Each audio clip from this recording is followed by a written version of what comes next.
welcome to the news brief on the unofficial WWE podcast. I am your host, Amanda Gynn. I am recording on November the 20th, 2021. It is 11:44 p.m. Eastern Standard Time here in Virginia. I am recording so late because right now I am also dealing with two sick little ones. So while everyone is finally asleep, I am in here recording. So, first of all, if you guys haven't seen Red Notice, it's on Netflix right now, and I believe it's also in theaters. It's the new movie starring The Rock. It also has Ryan Reynolds and Gal Gadot. Gal Gadot is the newest actress that's playing in the Wonder Woman franchises. I gotta admit, actually, it was a pretty good movie. The plot twist at the end was definitely unexpected. It's pretty hilarious, too. So if you guys haven't gone on Netflix yet or seen it in theaters, I would definitely recommend it. So let's go ahead and dive into some news stories. We got a lot to talk about this week. A lot of stuff's been going on. So the first story I have is regarding Top Dollar's release from the WWE. This is from Leonard Sorrow. It's dated for today via sportskeeda.com. So in the article, it's stating, Hit Row's release surprised several WWE fans as the group appeared in line to receive a big push on SmackDown. Dave Meltzer has now revealed that Top Dollar had backstage heat in the WWE. The former NXT star reportedly rubbed people the wrong way in the black and gold brand, and he started developing the same reputation on the main roster. It was noted that Vince McMahon considered him the star of the faction. While he came across well on television, he rubbed a ton of people the wrong way in NXT and was getting the same reputation on the main roster.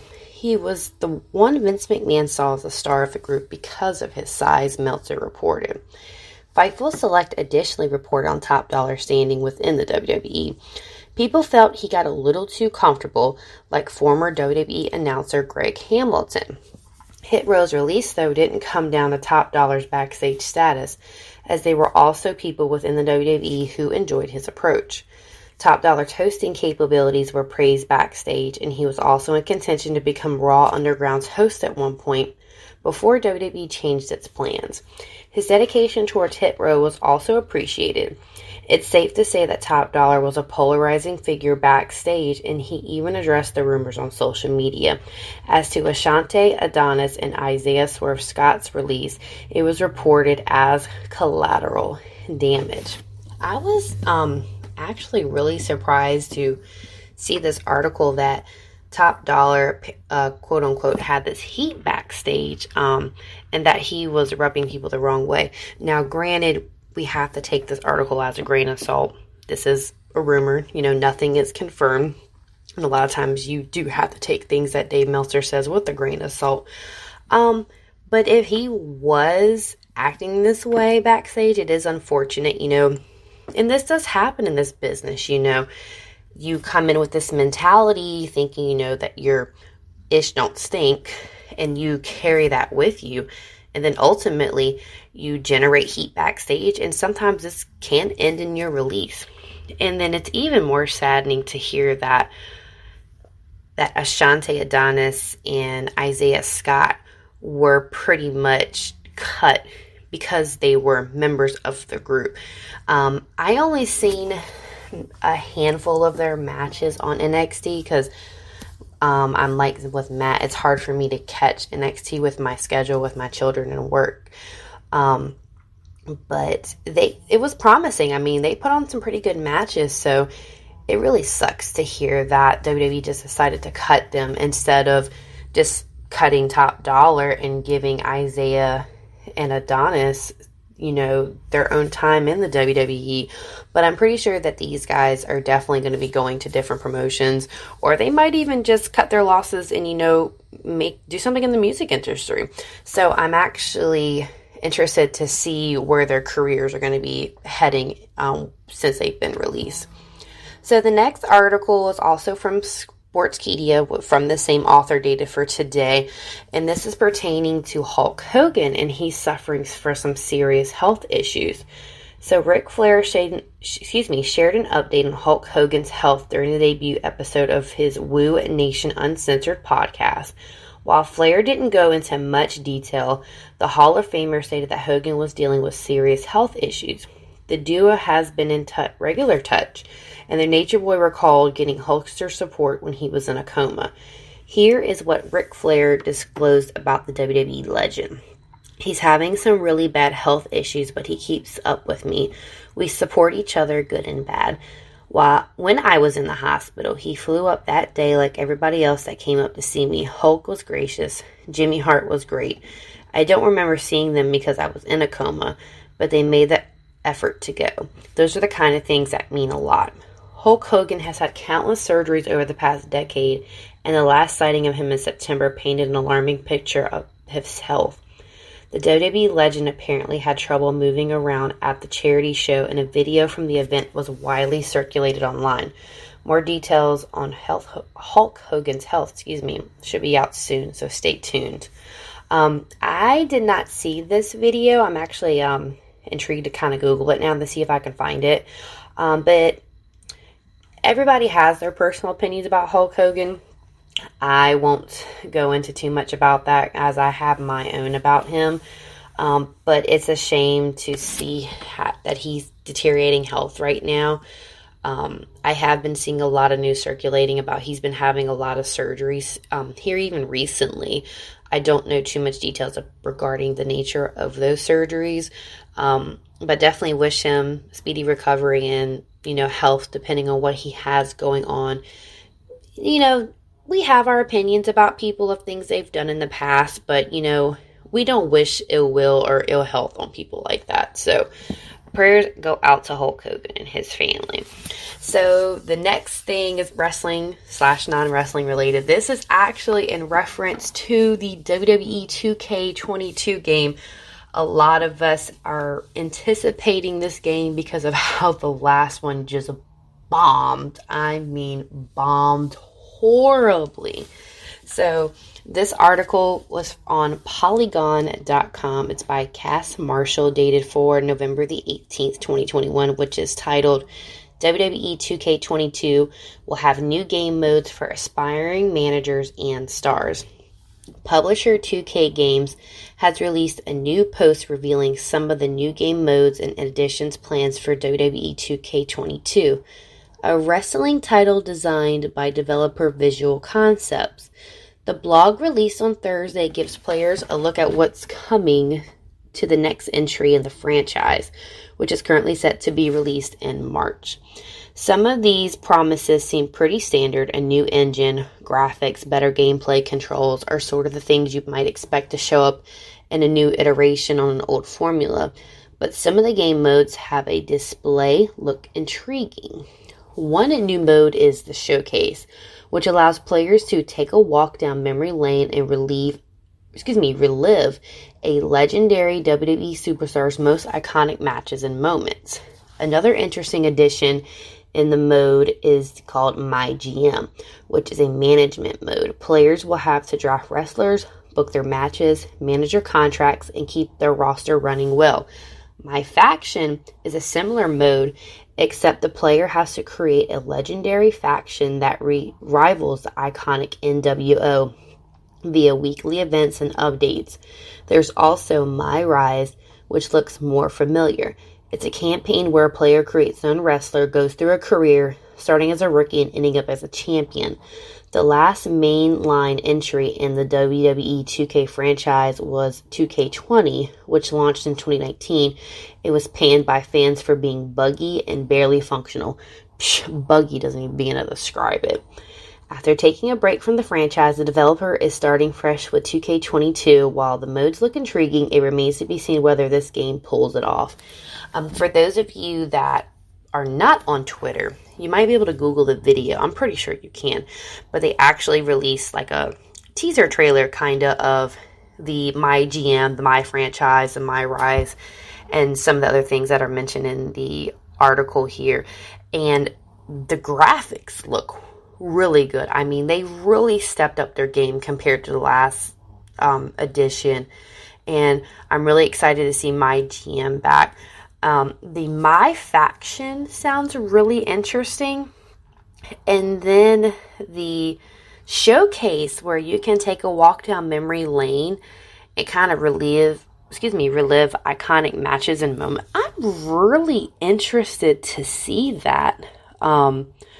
I will be playing this on Xbox One, even though a lot of people keep telling me to go get it on PlayStation. I grew up a PlayStation girl, so I am definitely looking to get me a PS5 soon. Hopefully I can find me a good deal on Black Friday. But if not, I will definitely be getting this on Xbox. And it's funny because my husband's birthday's in March, so he's been talking about, oh, I know what you can give me for my birthday. I think it's going to be a present to myself, but don't tell him that. Shh. Anyways, so the next article is coming to us from NoDQ.com. It's dated for today by Aaron Riff. And I thought this was a very interesting article because I know this has been a hot topic here recently. And this is titled, What Was Told to Former WWE Star About Why Vince McMahon Doesn't Like Tag Team Wrestling. So former WWE star Charlie Haas did an interview with the It's My Wrestling podcast and talked about the world's greatest tag team partner, Shelton Benjamin. He's one of my best friends. We talk all the time. He's a godfather to my daughter, and you know he's getting paid. So you know he's getting easy. So you know he's easy. He survived the cuts. I think in the future he'll probably be an instructor or coach, especially with them signing all the amateur wrestlers like Gabe Stevenson, Steiner's son, and there's a couple of others that they've signed who they may use shortly. So when they decided it's time for him to retire, he'll definitely coach if he wants to. I'm happy for sure. I wish they would have had a ran with the Hurt Business and kept it going instead of breaking it up and then bringing it back. They had a lot of momentum. They really helped the company during the pandemic, so I was really happy to see him and Cedric back on TV. I just want the best for him because he deserves it. I would like to see him have a singles run. I'd love to see him get the world championship. It would definitely be an extra feather in his cap, and he would definitely guide him towards the Hall of Fame. Haas also said the following regarding how Vince McMahon feels about tag team wrestling. Here's what we were told towards the end when we split up.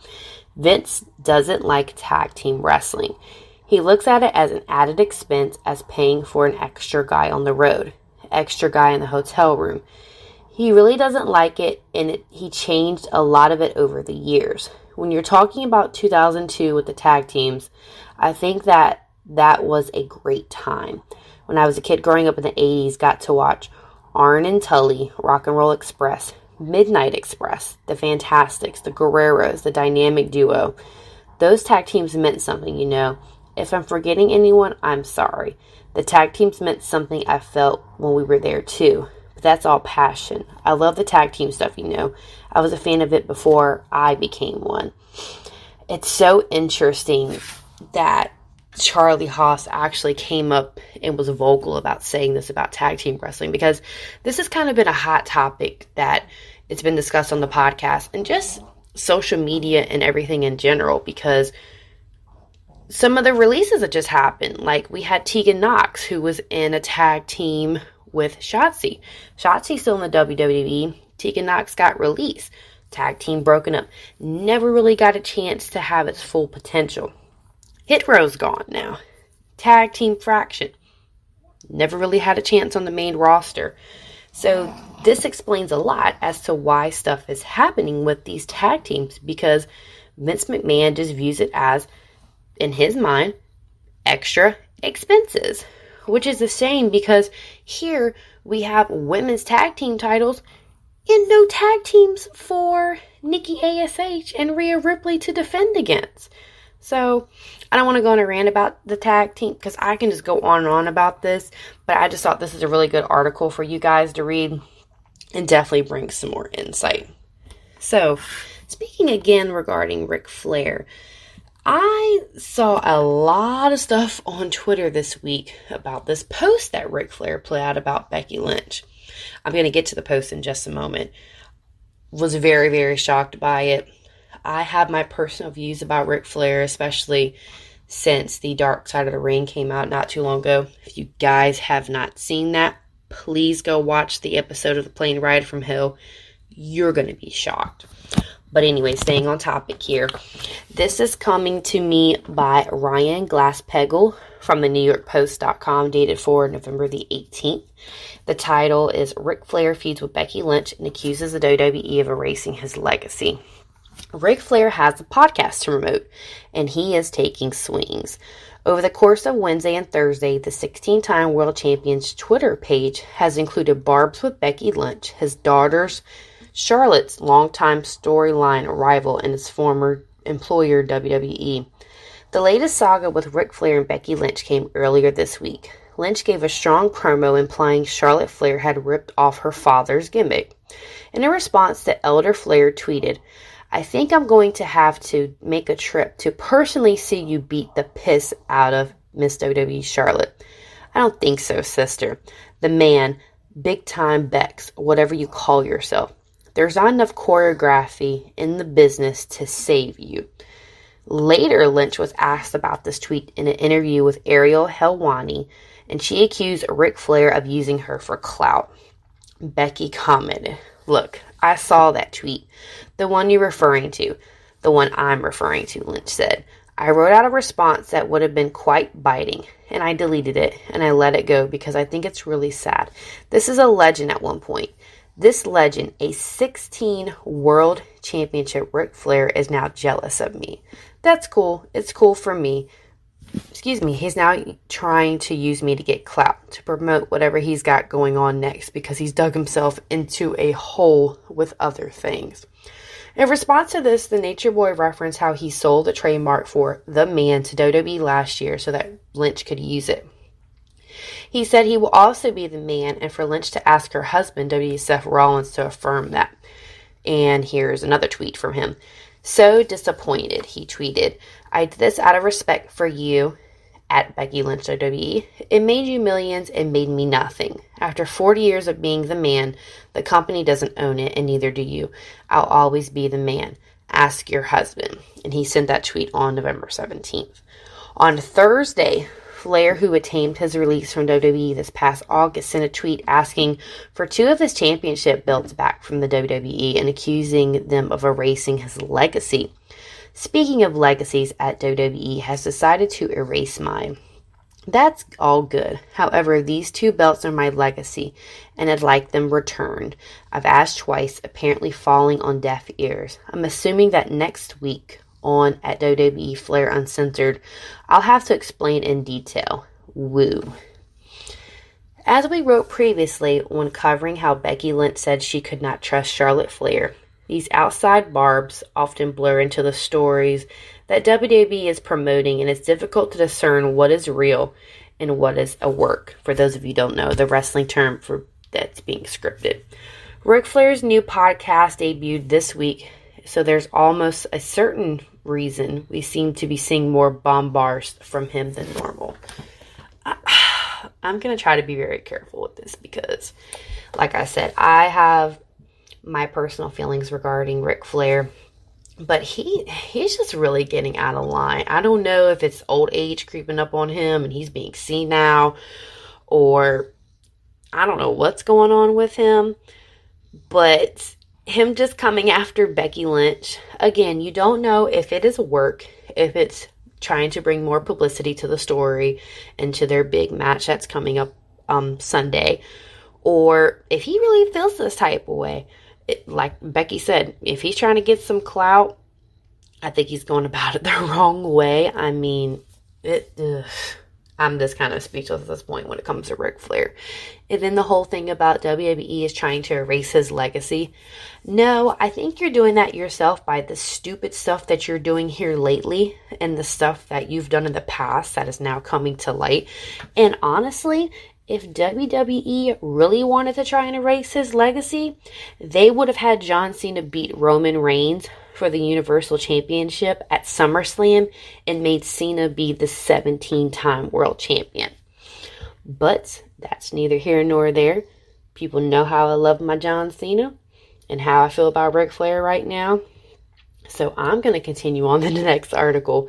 And shout out to DJ Kuzmo for sending me this article.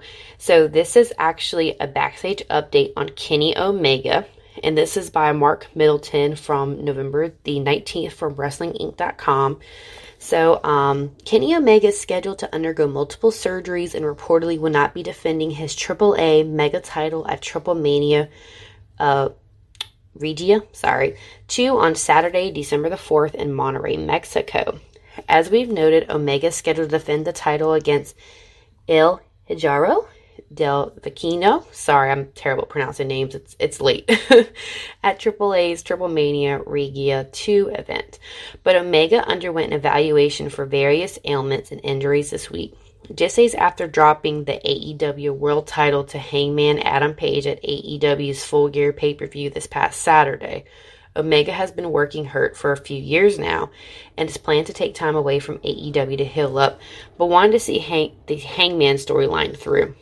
In an update, the Wrestling Observer newsletter now reports that Omega worked most of the year with a torn labrum in his shoulder. He's also working for months with abdominal hernia and knee issues.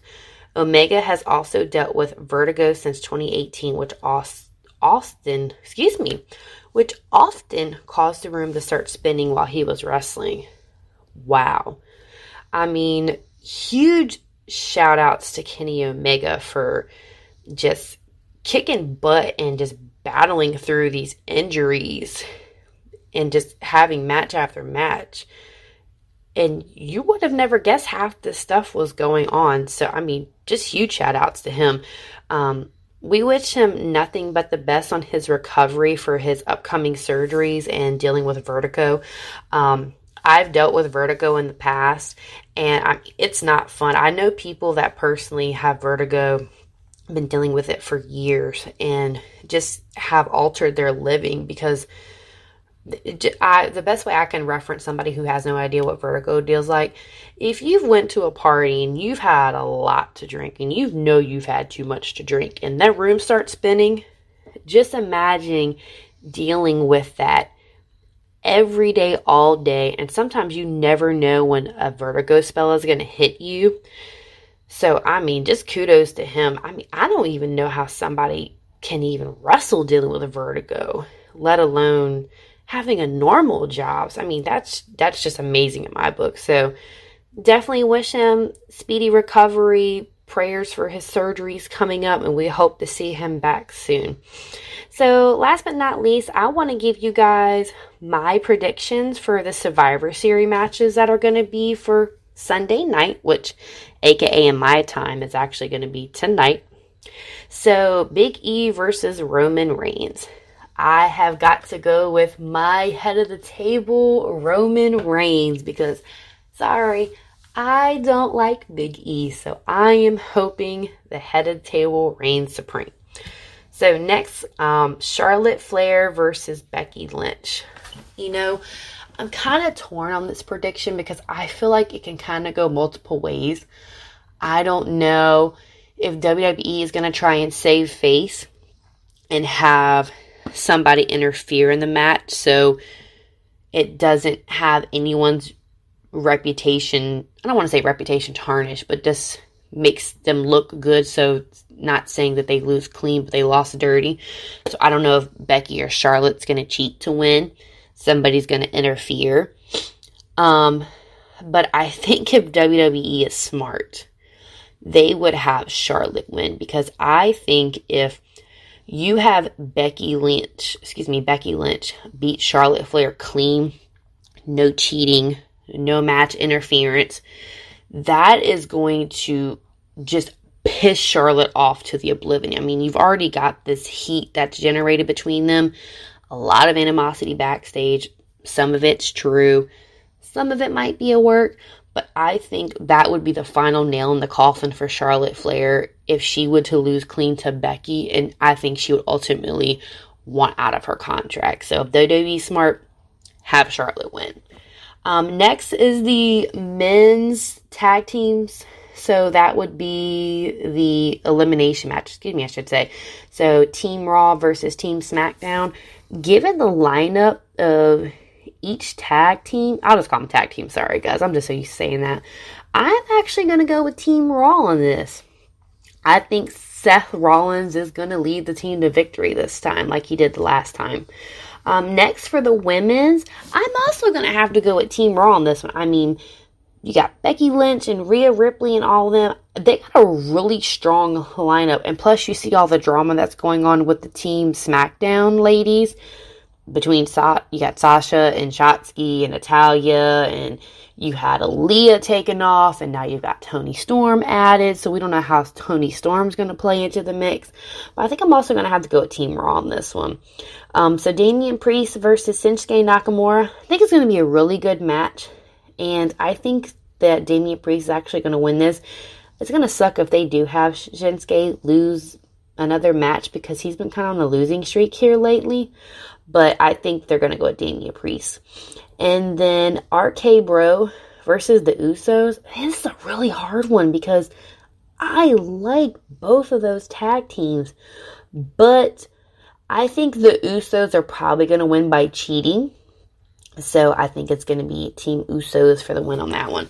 And then I just heard that they have a 25-person dual brand battle royal. It's for the men and the women. I couldn't find anything where the entry or who's going to be in it were announced. So I really can't say who's going to win. Maybe if I could think of somebody at random. Maybe somebody we would least expect. Maybe like Doudrop or Liv Morgan, something like that for the women. And then for the men, maybe somebody like Ricochet or something. Somebody random maybe that you wouldn't think is gonna. But I find this kind of interesting that you're doing this 25-person dual brand battle royal when you're getting ready to have Royal Rumble in what, January, February time frame, somewhere around there. But anyways, all right, guys. Well, that is gonna cover it for me tonight. Thank you guys for tuning in. I really do appreciate it. Love to get any feedback if you want to give me some. Also, you guys are more than welcome to continue to send me news articles that you find that you think would be beneficial for the show. You guys know how to reach me on Twitter at Amanda_Gynn, Gynn, Instagram, SleepMom989. Don't forget to follow the podcast on Instagram and Twitter. And then don't forget to sign up on Patreon, just $1 a month, guys. I am so excited for the Discord chat tonight. It is going to be awesome as it is every pay-per-view. Don't forget to check out the preview and prediction show with Miss Ashley Mann and Matt that just dropped. Can't wait for the pay-per-view tonight. I know Survivor Series gets a lot of heat, but I mean, it's a Sunday night. Nothing else really good comes up. I don't think there's any good football matches coming on tonight. So, I'm just excited for I just like a pay-per-view. I mean, even though this whole brand supremacy thing is kind of dumb, I'm really, really interested to see the Charlotte versus Becky match. I personally think it's going to be the highlight of the night. And then I'm just on the edge because I know there's a lot of talk about if The Rock is going to come back or if he's not. So, I don't know. I want to be optimistic and say he's coming, but we shall see. All right, guys. Thanks again. Everyone be safe. Take care. And I'll talk to you next time.